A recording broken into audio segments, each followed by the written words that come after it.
saayinsii fi kalaqa hubannoonaan tolchee biyya koomii somsaa dalagaarra oolchee.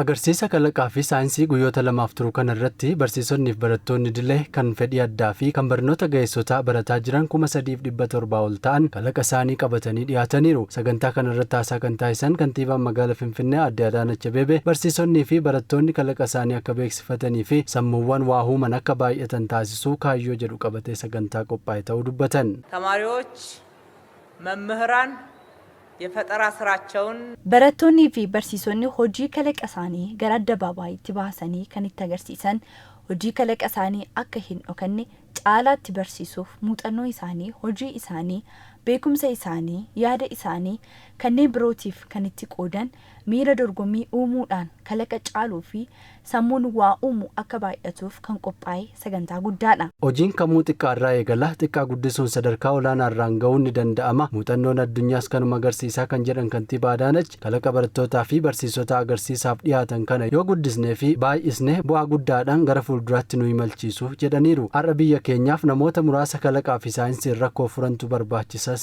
jedhaniiru. ዛሬ በአገራችን የሚያስፈልገን ችግሮችን ደጋግመን ማውራት አይደለም. har'a biyya keenya keessatti kan nu barbaachisu rakkoolee deddeebinee haasa'uu miti. Rakkoolee irra deddeebiin kanneen haasa'an baay'ee qabna. Haa ta'u malee rakkinicha bira ol darbanii kalaqaan saayinsiidhaan furmaata qabatanii kan dhufan muraasota. Warreen lakkoofsaan xiqqoo ta'an kanneen baay'isuu barbaanna.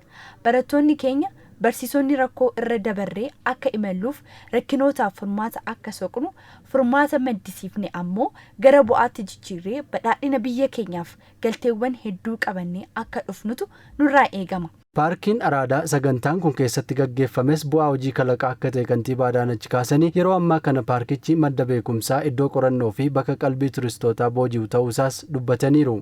ከብዙ የሳይንስ ውጤቶች ጋራ በማሳለጥ bu'aawwan saayinsii baay'ee waliin walitti madaqsuun akkasitti kan bareedu.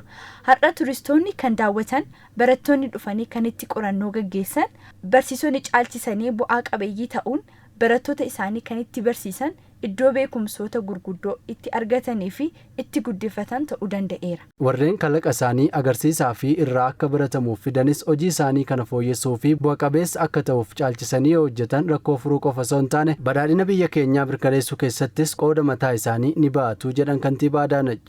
እናንተም እነኚህ ዛሬ ለውጤት ያበቃችሁት ለእይታ ያበቃችሁት isinis wanta har'a bu'aa akka buusu gootan agarsiisaaf geessiftan akka irraa baratamu gootan kana caalatti guddiftanii sonawwan haaraatti dabaltanii caalaatti qorannoo irratti gaggeessitanii kan jalqabdan kanatti osoo hin quufin kana caala hojjechuu akka dandeessan yaaddanii yoo hojjetan rakkoowwan keenya baay'eedhaaf furmaata ta'uu qofa osoo hin ta'in badhaadhina biyya keenyaaf bu'uura kaa'uuf ashaaraa mataa keessanii ni keessu.